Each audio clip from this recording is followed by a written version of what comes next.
I am fascinated by leading ladies who, though they played huge roles in their time periods and were really the leading ladies of history as it was unfolding around them, they have become footnotes in the historical record, and they've been sort of buried by the forward march of time. I first learned about Sisi and sort of met her as a character, if you will, when I was traveling with my family through the former Habsburg region of Europe. So the Habsburgs were this royal family that ruled from Western Europe to the border of Russia, towards Germany, to the south, towards Italy and the Balkans.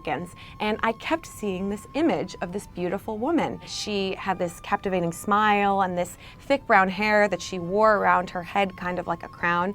And I kept asking people, who is this woman I am seeing everywhere? Kind of like a Princess Diana meets Kate Middleton figure rolled into one. And people kept telling me that is Sisi. That is our most beloved empress, the last great empress of the Austro-Hungarian Empire. They still love her there today, and yet I had never heard of her. I felt like so many people had never heard of her. There was really so little record of her in fiction especially, and I thought she would make a great leading lady.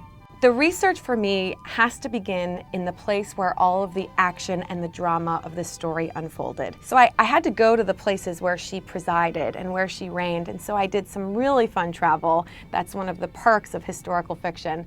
And I went to Budapest, and I went to her former estates in Hungary. I went to the palaces of Schönbrunn and Hofburg in Vienna. I went to Salzburg. I went throughout Bavaria, and really just tried to soak up the essence of Sisi's former stomping grounds. And then, of course, the nuts and bolts of it comes together through really extensive reading. The more research I did, truly, the more drama I uncovered, and I really couldn't believe that this story actually unfolded the way it did. History is juicier than fiction, and it was so good, I would have been crazy not to stick closely to the historical record.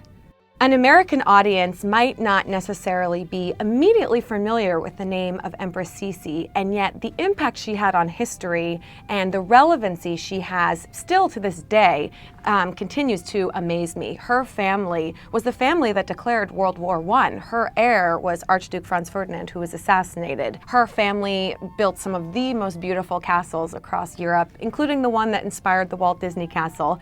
She presided over the golden era of the Habsburg court that gave the world the waltz. Sisi was a leading lady in European history, global history, and yet so few people know about her. But hopefully with the Accidental Empress, we will change that, and we will get everybody very excited to learn more about Empress Sisi.